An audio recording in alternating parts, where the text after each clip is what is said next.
Uno de los valores que menos cotiza en la política, y lo digo con tristeza, es la lealtad.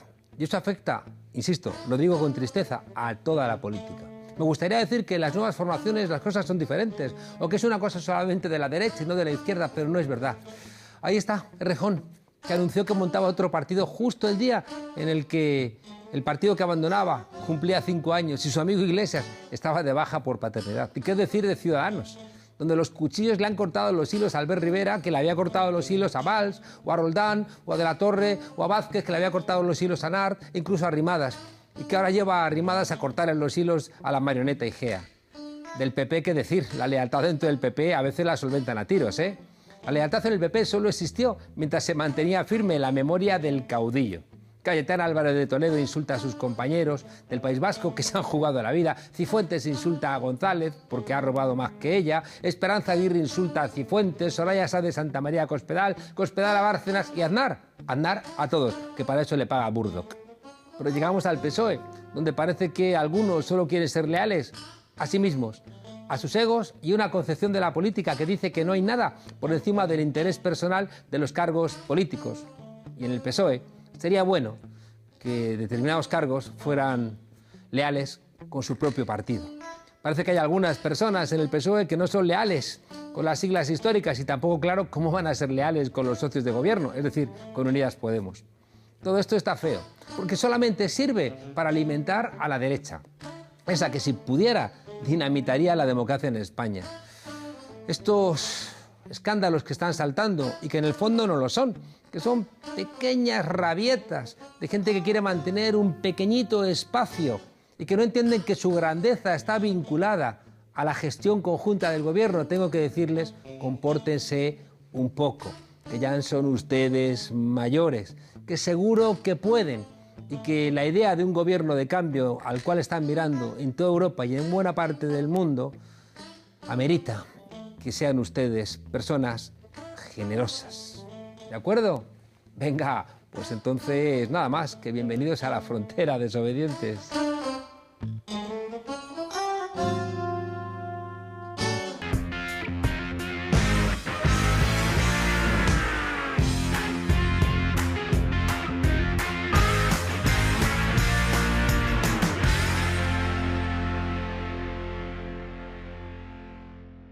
Pues la frontera ha venido al Ministerio de Consumo, a un lugar que hoy está representado por Alberto Garzón, coordinador general de Izquierda Unida, y una representación clara de un gobierno de coalición donde es muy evidente, porque él viene del Partido Comunista, que era posible que fuerzas políticas a la izquierda de la socialdemocracia entrasen en el gobierno de un país europeo importante como España, y que plantean desde el mundo del consumo que se puede hacer mucho para luchar contra las diferencias entre las clases sociales y para luchar a favor de las mayorías. Alberto Garzón, muchísimas gracias por atendernos. Muchas gracias, como siempre. Oye, habrás tenido que mirar hacia el pasado, ¿no? Es decir, hace 80 años, aquellos ministros comunistas que entraron en el gobierno y todo lo que ha ocurrido, ¿no?, durante el siglo XX. Sí, hay un momento además muy emocional, el contenido dentro de esa transformación, y es el día de la propia investidura, o mejor dicho, el día de la toma de posesión. Mucha gente mayor de este país, militantes del PC o que lo fueron en su momento, pero que se definen como comunista, un tipo de identidad política muy obvia, se acercaban llorando y diciendo que creían que no lo iban a ver en toda su vida, ¿no? Entonces es como una especie de éxito para ellos, vivido de una manera muy particular para gente que luchó contra el franquismo. Como que se lo debíamos, ¿no? Algo así lo entendían ellos, ¿no? Ellos entendían como que durante toda su vida habían luchado por un objetivo, dentro del cual pasaba que accedieran al gobierno gente de su partido o el partido en el que se referenciaban.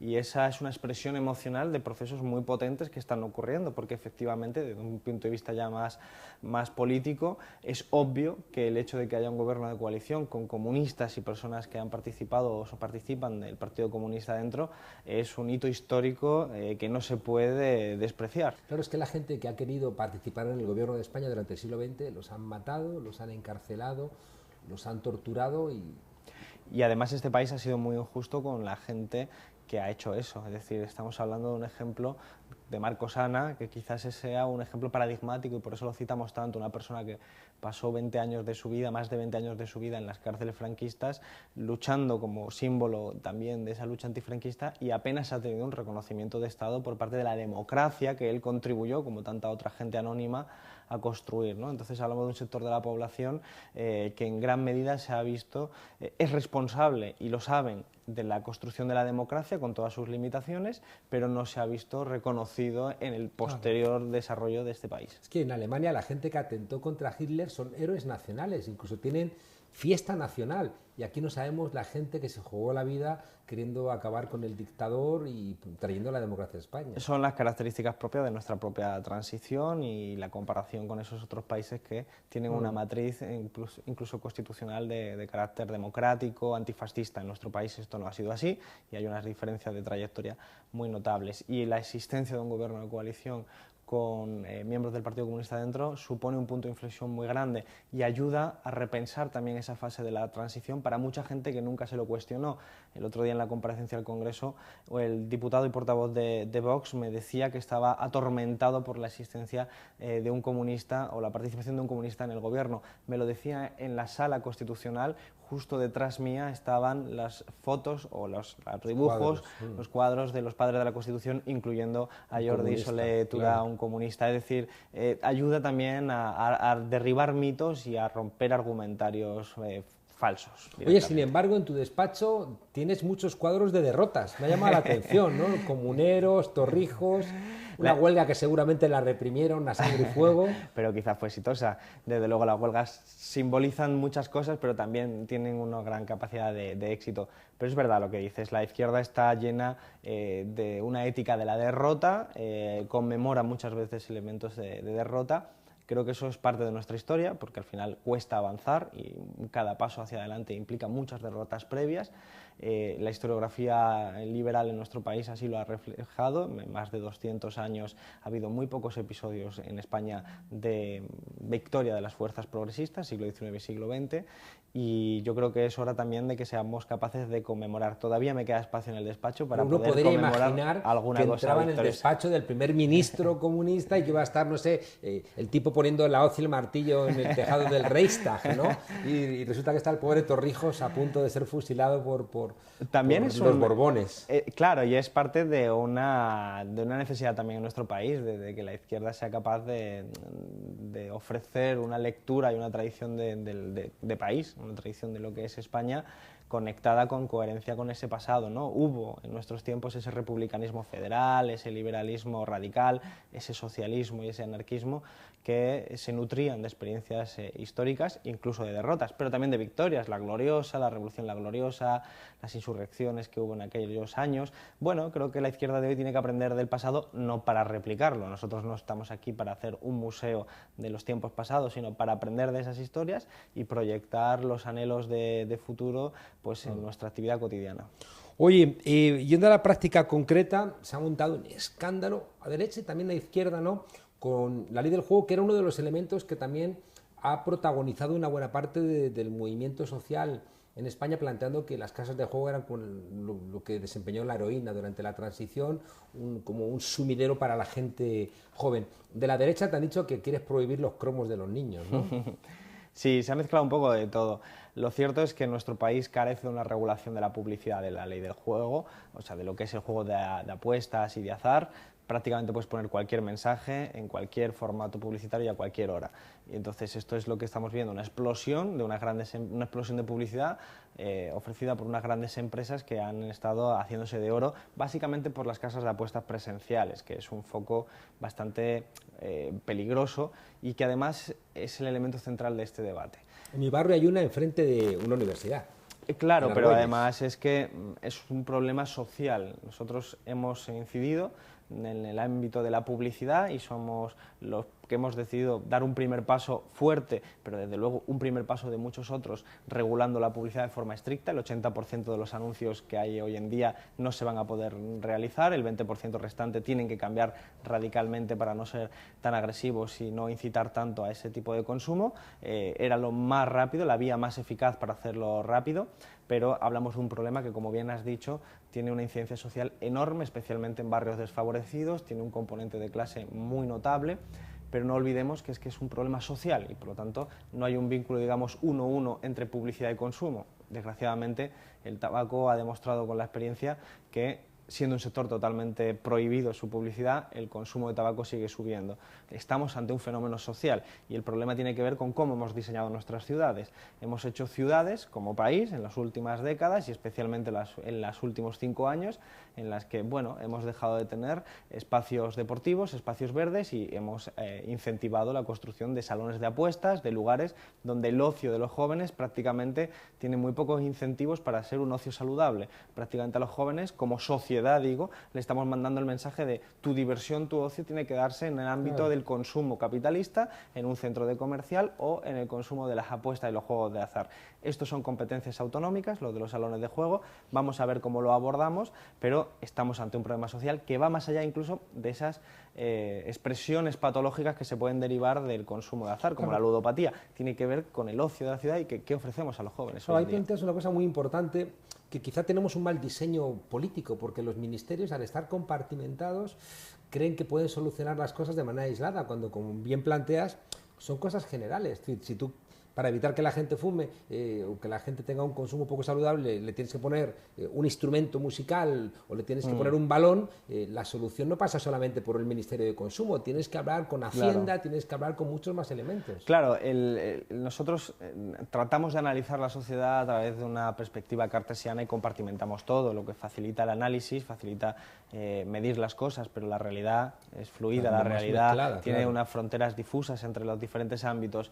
La realidad es que cuando te acercas a un fenómeno como puede ser el del ocio de los jóvenes en nuestro país, pues te das cuenta de que para incentivar ocio saludable tienes que usar diferentes instrumentos, una fiscalidad adecuada, una publicidad adecuada, una serie de ofertas públicas adecuadas, y por lo tanto nosotros lo que hablamos es de plan integral sobre el juego, plan integral sobre el consumo saludable, porque evidentemente si queremos que los niños y las niñas de nuestro país no coman comida basura, no se trata solo de subir o bajar los impuestos para incentivar, sino se trata de información, prevención, sensibilización, se trata, bueno, de ser capaces de instaurar una lógica distinta que preserve la salud pública. Pero eso es muy importante para la izquierda especialmente.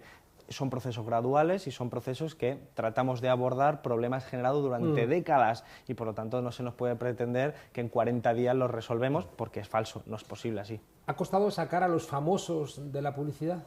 Bueno, el sector es un sector muy poderoso, es un sector que tiene una gran capacidad de resistencia, estamos hablando de unos 300 millones de euros dedicados a publicidad, y que es una publicidad que se ingresa por parte de medios de comunicación fundamentalmente y también la Liga. Por lo tanto es un ecosistema muy complejo, pero ante el que lógicamente nuestra medida pues ha sido muy mal bienvenida.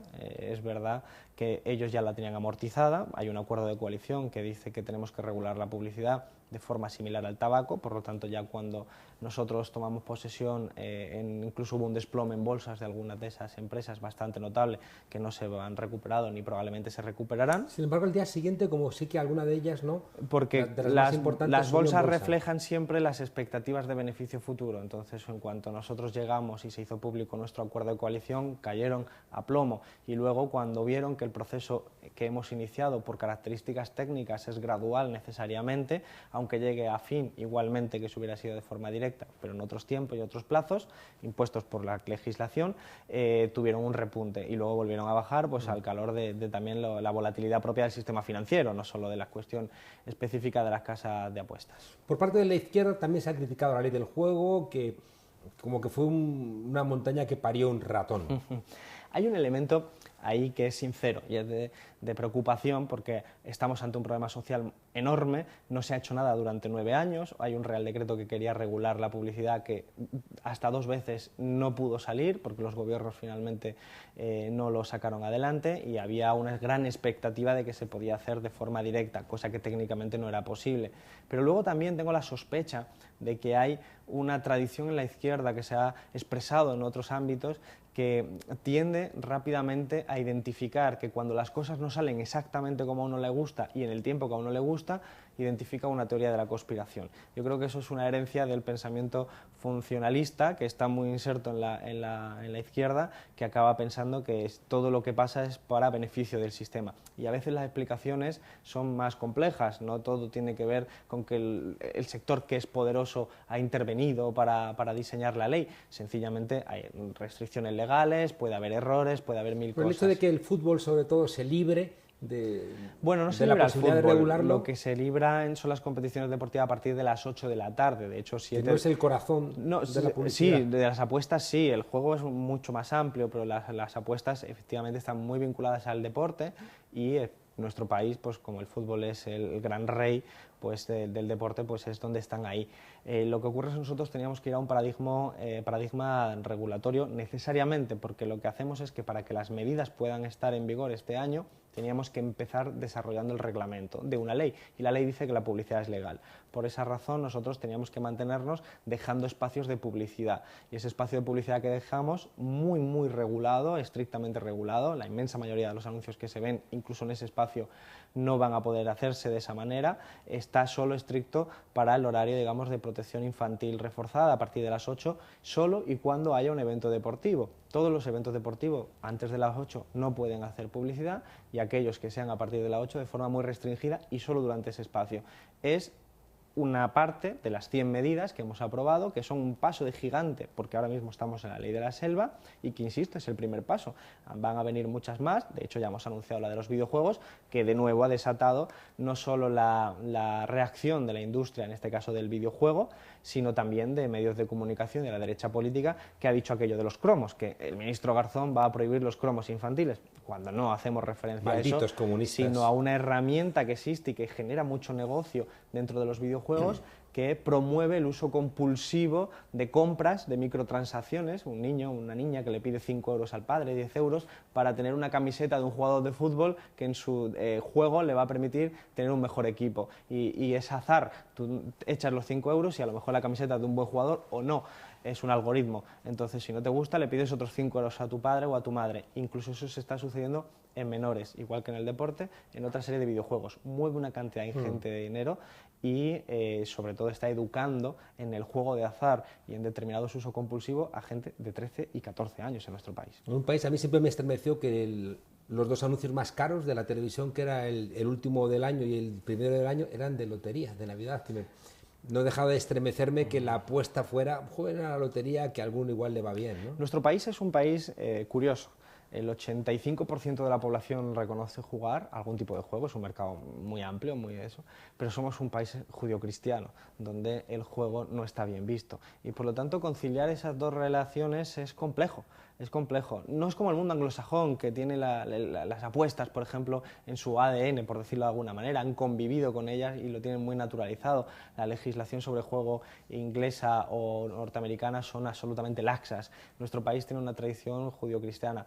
Pero a nosotros estas cuestiones morales nos parecen secundarias, no somos curas. Nosotros lo que hacemos es, bueno, hemos detectado que 1 de cada 4 personas que juega, por ejemplo, a juegos de apuestas puede desarrollar una patología, trastorno de juego, juego problemático o, el caso extremo, una ludopatía. Y eso nos preocupa. Y entonces eso es lo que queremos abordar. No criminalizamos el juego, de hecho sería absurdo, pero sí que tenemos que atender a esas consecuencias negativas que, insisto, tienen un carácter de clase muy grande, porque estos sectores han crecido no por casualidad al calor de una crisis económica, de la frustración, de la indignación de familias que pueden creer y se les induce a pensar de esta manera que apostando quizás tengas un atajo a poder salir de tu situación social. Un par de preguntas más sobre esto y cambiamos de tercio. Una es, hemos logrado desobjetivar a la mujer, ¿no? Donde la tratabas como un florero en la publicidad para vender un coche o cualquier otro tipo de cuestión,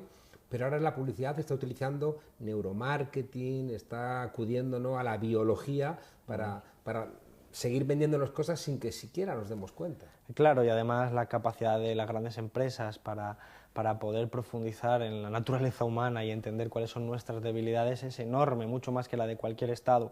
Y eso facilita, por ejemplo, también con la tecnología el uso de algoritmos que cuando tú entras en una página web o cuando tú usas tu teléfono móvil reconocen a través de la trayectoria, la huella que has dejado en tu tránsito, claro, en tu tránsito por la red, reconocen cuáles son tus intereses y son capaces de perfilar en este tipo de casos donde la posibilidad de una afectación negativa sobre la salud es alta, como el caso de las apuestas, es muy llamativo. Prácticamente casi todos los medios electrónicos que hablan de una noticia de casas de apuestas, recientemente todo lo relacionado con el Ministerio de Consumo, tienen un mensaje de anuncio de apuesta que con este Real Decreto ya será imposible de hacer. Claro. Una última pregunta. He estado recientemente en América Latina, no en Venezuela, y he visto allí una cosa que la has mencionado de paso y que me preocupa profundamente, que son los pobres obesos, ¿no? Es decir, cómo la gente de menor capacidad adquisitiva encima está, ¿no?, teniendo sobrepeso porque está comiendo básicamente basura, ¿no? Claro, porque hay una industria alimentaria que, digamos, está utilizando un tipo de productos que les permiten ser muy baratos, que les permiten tener un sabor que genera y educa en el paladar el uso de azúcares y el uso de elementos que pueden ser adictivos y que son muy peligrosos para la salud en esas cantidades. Estamos hablando de bebidas energéticas, estamos hablando de altos productos energéticos con muchas grasas, con muchos azúcares y que son más baratos. Por lo tanto, hay un elemento de clase. Es fácil de entender, lo explico de una forma muy convencional y muy coloquial. Si tú vas a un supermercado y encuentras un chuletón pues a 3 euros, es obvio que ese chuletón tiene unas características sanitarias o de salud que pueden ser aptas para el consumo, pero que tiene unos perjuicios sobre la salud mucho más grandes que si tú vas a una carne de mayor calidad que se ha usado menos componentes negativos para la salud. En consecuencia, las personas con menos recursos, con menos renta, hacen un uso más intensivo de los productos más baratos y por lo tanto tienen un perjuicio mayor en temas de obesidad, en temas de malnutrición, en temas, bueno, de salud pública y por lo tanto nosotros tenemos que ser capaces de promover un consumo saludable con un plan integral que incluya pues la fiscalidad para incentivar los productos sanos, las frutas, las verduras y desincentivar aquellos que son los más peligrosos, conocidos tradicionalmente como comida basura. Pero además de eso, campañas de prevención, sensibilización, vamos a poner un etiquetado frontal, que todo el mundo sea consciente del producto que está consumiendo. Mucha gente no sabe que las bebidas energéticas, pues un consumo excesivo de esas bebidas energéticas tienen unos costes muy altos en términos de salud en el medio plazo y especialmente en la gente más joven, en niños y en niñas que hacen un uso abusivo de todo ello. Creo que hay que dar un salto cualitativo. Afortunadamente no estamos como muchos países de América Latina porque hay una inercia en nuestro país de dieta mediterránea. Seguimos teniendo a los abuelos y a las abuelas que nos ponen la lenteja, que hacen una serie de productos para consumir mucho más saludables, pero estamos pasando a un modelo muy peligroso que hay que corregir.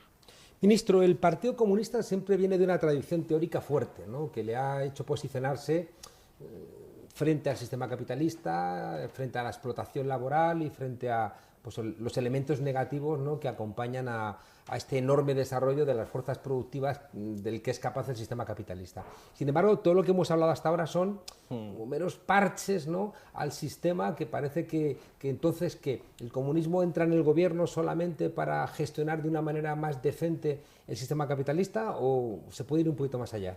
Yo creo que se puede y se debe ir más allá, lo único que tenemos que atender a que los elementos que estoy mencionando tienen que ver con la salud pública y especialmente con un sesgo de clase, por lo tanto estamos hablando de mejorar la vida de la clase trabajadora y eso es un salto casi revolucionario con respecto a lo que hay, pero no olvidemos que preservar los espacios públicos es en sí mismo un acto anticapitalista. La sanidad pública, la educación pública, los servicios públicos son anomalías dentro de un sistema capitalista que se basa en la persecución de la ganancia y en la maximización de esa tasa de ganancia. Por lo tanto, nosotros tenemos que ser capaces de preservar esos servicios públicos ante una oleada reaccionaria y profundamente liberal en sus cimientos más últimos que vemos a lo largo de todo el mundo, desde Trump, Boris Johnson, la extrema derecha en toda Europa, que tiene ese componente neoliberal en lo económico, a veces en lo discursivo pueden cambiar, pero neoliberal en la práctica y profundamente reaccionaria en los valores, en la moral, son xenófobos, son racistas, son machistas. Bueno, frente a eso nosotros tenemos que dar ejemplo y demostrar que se puede hacer las cosas de otra manera, y creo que el diagnóstico que se hace desde la izquierda de cómo funciona el capitalismo es correcto, y en este momento, ante la sociedad que está sufriendo la consecuencia de la globalización, de la crisis económica, esa clase social, la clase trabajadora que es víctima de esos procesos, necesitamos ofrecer una alternativa de izquierdas. Necesitamos decir, la izquierda te protege porque te da sanidad pública, te da educación pública, te garantiza un trabajo digno, te sube el salario mínimo interprofesional, eso es táctica, ¿no? te da ¿Y la comida. estrategia? La estrategia realmente tiene que ver con ello, es decir, la táctica y la estrategia son elementos que tienen que ser coherentes entre sí. No hay otra táctica posible que en este momento defender esas conquistas y tratar de avanzar en ellas. ¿No es estar a la defensiva?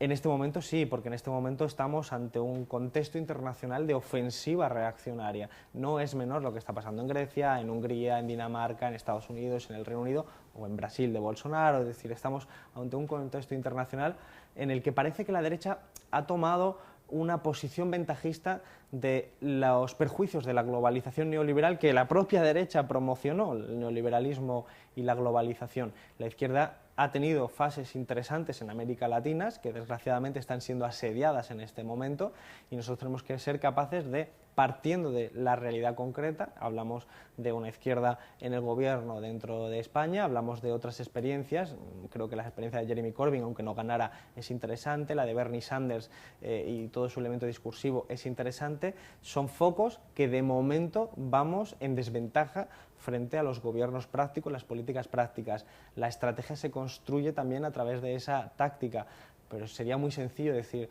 la estrategia construye el socialismo. Pues claro, la estrategia en realidad tiene que ver con ser capaces de diseñar un camino que pueda concluir en ese objetivo político. No es tan difícil porque la gente, más allá de la teoría, lo entiende. Entiende que el feminismo, que el ecologismo tienen que tener un carácter anticapitalista. En el caso del ecologismo yo creo que es uno de los vectores más obvios. La gente es consciente ya de que este planeta no puede sobrevivir, es decir, la vida en este planeta no puede seguir existiendo si seguimos con un modelo de producción y consumo que es funcional al capitalismo, que es el que necesita. Por lo tanto, fíjate que es revolucionario. Cambiar el modelo de producción y consumo en este país significa atentar contra los fundamentos mismos del propio capitalismo. Dejar de mercantilizar el medio ambiente o dejar de mercantilizar los cuidados es revolucionario y es profundamente anticapitalista. Como lo fue la construcción de la sanidad pública o la educación pública, que es la desmercantilización de espacios amplísimos, en términos convencionales económicos, nichos de mercado enormes que tratan de asaltar las grandes empresas financieras, las grandes empresas privadas, de la sanidad, de la educación, tratan de asaltarlo porque para ellos son espacios de ganancia potencial y ahora mismo están fuera de ese espacio, están en un espacio que se rige por otros criterios vinculados a la democracia, a la lucha contra las desigualdades. Ese es el criterio público. Cuanto más seamos capaces de expandir ese otro criterio democrático social, es decir, cuanto más seamos capaces de expandir lo público, evidentemente mejor estaremos en esas posiciones de defensa de las clases trabajadoras. Ha planteado Pablo Iglesias que gobernar es tragarse sapos. García Linera ha dicho que hay que cabalgar contradicciones. Pero claro, la tentación, ¿no?, desde la izquierda, decir yo no me trago ningún sapo, yo sigo viviendo, ¿no?, en la teoría, que es un ámbito incólume, es un ámbito que no le afecta a la realidad y me da tranquilidad, es altísima.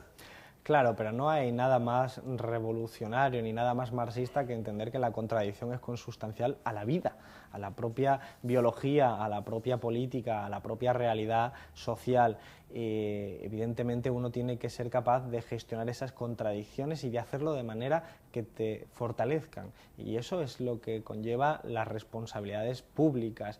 La tentación de la que hablas existe y es muy alta, porque la izquierda, entre otras cosas, está acostumbrada a las derrotas y está acostumbrada a una cultura activista y no a una cultura de la gestión. Por lo tanto, asume con enorme dificultad los costes que conlleva gestionar esas contradicciones, pero creo que es una estrategia equivocada, el apartarse y decirse la vida no va conmigo, yo soy puro, yo soy pulcro, yo no tengo que asumir esas contradicciones. Para empezar, si fuera consecuente, debería alejarte de todo tipo de acercamiento institucional, desde ayuntamientos hasta parlamentos autonómicos, a cualquier espacio. Que le lleva a refugiarse en los movimientos sociales Porque el Estado no es poco. solo, como bien sabes tú, mejor que la mayoría en este país, el Estado no es solo el gobierno. El Estado también son los gobiernos municipales, los gobiernos autonómicos, las instituciones, los parlamentos, la propia oposición es parte del Estado. Incluso, si se me permite, en términos muy de Jessop, en la sociedad civil, en términos granchano, también es parte del Estado. El Estado ampliado, claro. Claro, entonces,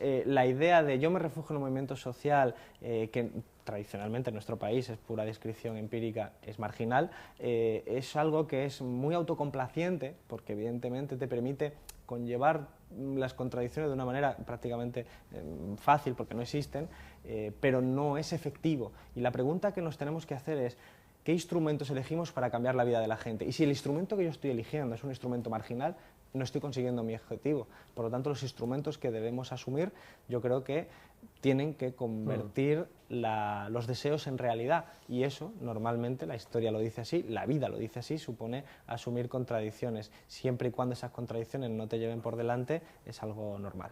Mancharse las manos, que decía Sartre, ¿no?, frente a, ya digo, ese vértigo, ¿no?, de atreverse a poner en cuestión los propios análisis. Necesitamos Gramsci, necesitamos Walter Benjamin, necesitamos pensadores heterodoxos.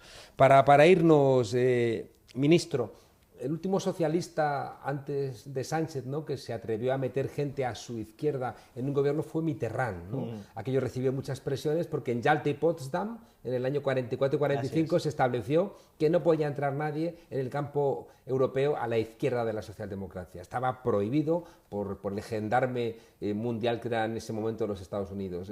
¿Qué perspectivas se abren con tu entrada y con la entrada de Unidas Podemos en el gobierno del Partido Socialista en coalición? Yo creo que nosotros nos estamos metiendo por una brecha no prevista, probablemente porque las contingencias de la política son así. Si Albert Rivera no hubiera hecho la peor decisión táctica de su vida y de la derecha española en este momento, esto sería imposible, sería impensable. También demuestra que los partidos políticos tienen cierta vida y autonomía, pese a que lo financie el IBEX 35. Por supuesto que sí, eso es muy importante que la izquierda lo tome con enseñanza. Tiene que ver con eso que hablaba antes de la metodología funcionalista, de la teoría de la conspiración. Siempre piensa la izquierda que la derecha siempre está muy organizada, que la derecha es capaz de controlarlo todo y que rápidamente compra a los actores.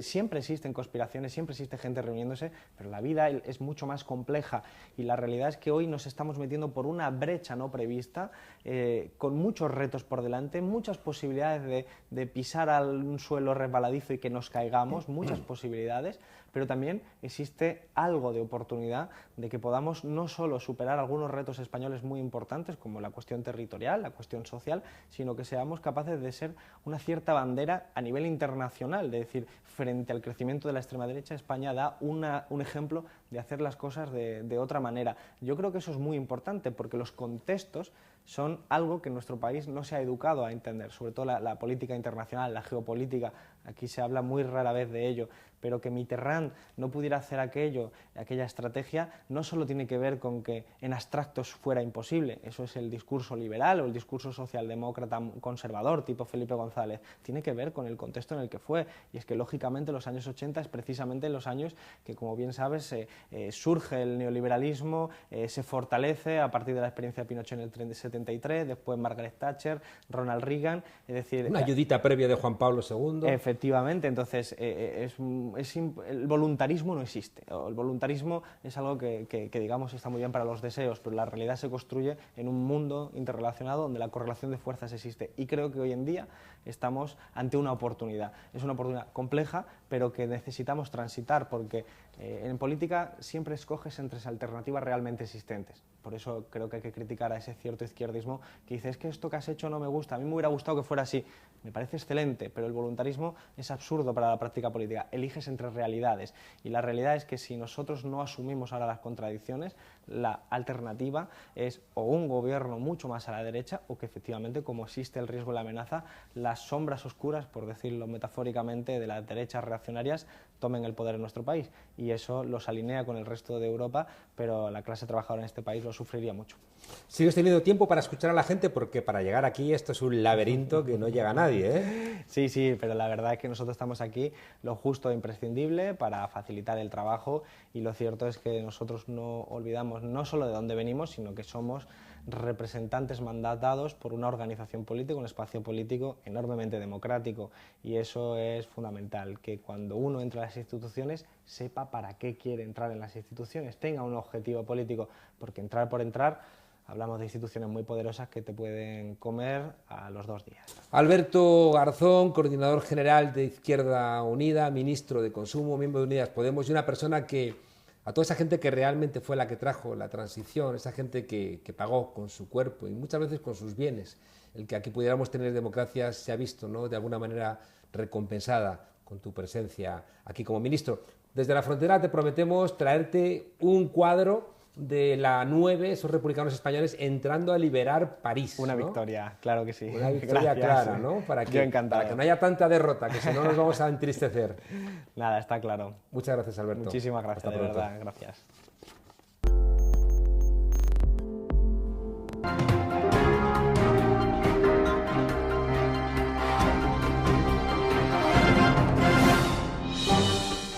Buenas noches, ultraderechines. ¿Qué? ¿Cómo estáis? Os quiero con ánimo, ¿eh? Venga, arriba esa mano abierta. Esas uñas siempre relucientes. Fascistas, pero limpios. Que una cosa no quita la otra. Ay. Bienvenidos al informativo de vuestro canal favorito, Vox News, el canal que ven los toreros, los cazadores y José Bretón. No, es broma. Él no lo puede ver porque está en la cárcel, más quisiera. Ah, y un saludo para los miembros del club de fans del Carnicero de Milwaukee, que nos escriben cartas a diario, y escritas con letras recortadas, de periódicos de derechas, claro. Como se escribían las cartas de amor antiguamente. Que me acuerdo yo, qué tiempos. Y no como ahora, que se ha perdido todo el misterio. Y vamos con la noticia de la semana. El coronavirus ha llegado a España.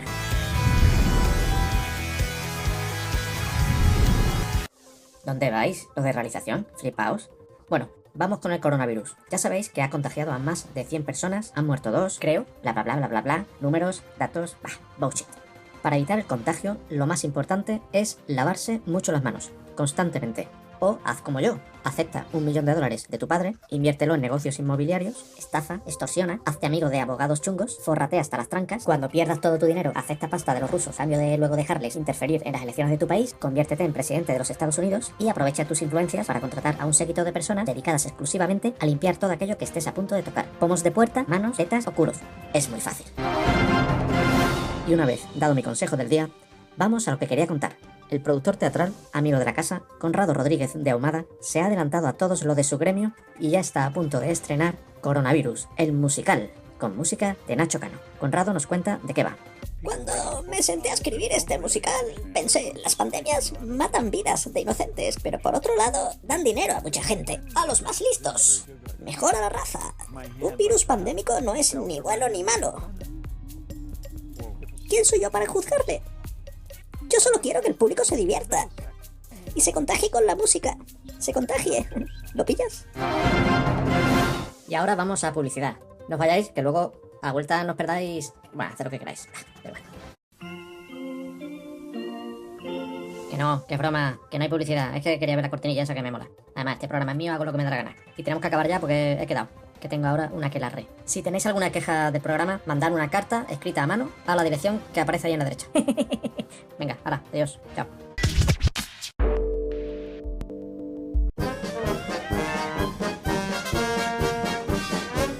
Trabajaremos para que Madrid tenga la noria más grande de Europa. ¡Aleluya! Nuestras plegarias han sido escuchadas. Madrid tendrá la noria más grande de Europa. Ya me estoy imaginando a Martínez Almeida gritando desde arriba: ¡cabrones! Ahora soy yo quien os mira desde arriba. ¿Quién es ahora cara Pepino? En fin, que quién necesita subida de las pensiones o del salario mínimo teniendo una noria. ¿Quién quiere parques donde podamos oxigenarnos? Si puedes ver la contaminación desde dentro, y eso es el sueño de cualquier madrileño, hecho realidad, de Madrid al CO2. Gracias, gracias, gracias. Nefertiti, Cleopatra y ahora Villacís. La vicealcaldesa no quiere ser menos que aquel faraón llamado Gallardón y ya está buscando 3.000 metros cuadrados donde instalar semejante mamotreto que se vea desde donde antes se podía ver el Valle de los Caídos. El objetivo es convertir a Madrid en un nuevo punto de atracción turística y cultural, cultura del pelotazo en estado puro. ¿Que no puedes instalar la noria en Valencia? Pues vente para Madrid, que aquí no hay problema. Dice el alcalde de Valencia que la noria impulsaba una privatización de la zona que ellos no estaban dispuestos a asumir. Estos rojillos siempre defendiendo lo público. Si es que de verdad, con la de puestos de trabajo que se crearían, con la de bolsillos que se llenarían, felicidad en estado puro, happy flower. Allí tienen la memoria de Terra Mítica. Igual han dicho, hombre, otra vez. Pero en Madrid, ¿para qué te vas a acordar de la deuda de Gallardón? ¿Para qué te vas a acordar de lo que cobraba por colegio que prestaba Granados su licencia? ¿Para qué te vas a acordar de la corrupción en Pozuelo o en Boadilla? ¿Para qué te vas a acordar de la ciudad de la justicia? Venga, madrileños, olvidad que el PP os agradecerá mucho robándoos de nuevo y a cambio os librará de Venezuela. Con estos del PP ya se sabe, una recalificación por aquí, una licencita por allá y a disfrutar de unas fabulosas vistas, no sé, a Alcalá Meco o a Soto del Real y una graciosísima conversación con Rato o cualquiera de los decenas de imputados y finalmente encarcelados. A lo mejor hasta podéis hablar con Inda. Según las previsiones de Villacís, la noria podría generar 35 millones al año. Vamos, una especie de Eurovegas, pero en vertical, como me recuerda a los 3.000 empleos aquellos que iba a crear la esquina de Real Madrid que prometía Florentino Pérez. Además, por favor, teniendo una meganoria, ¿por qué necesita ya unas Olimpiadas? Si es que no os enteráis. Hasta mañana, desobedientes.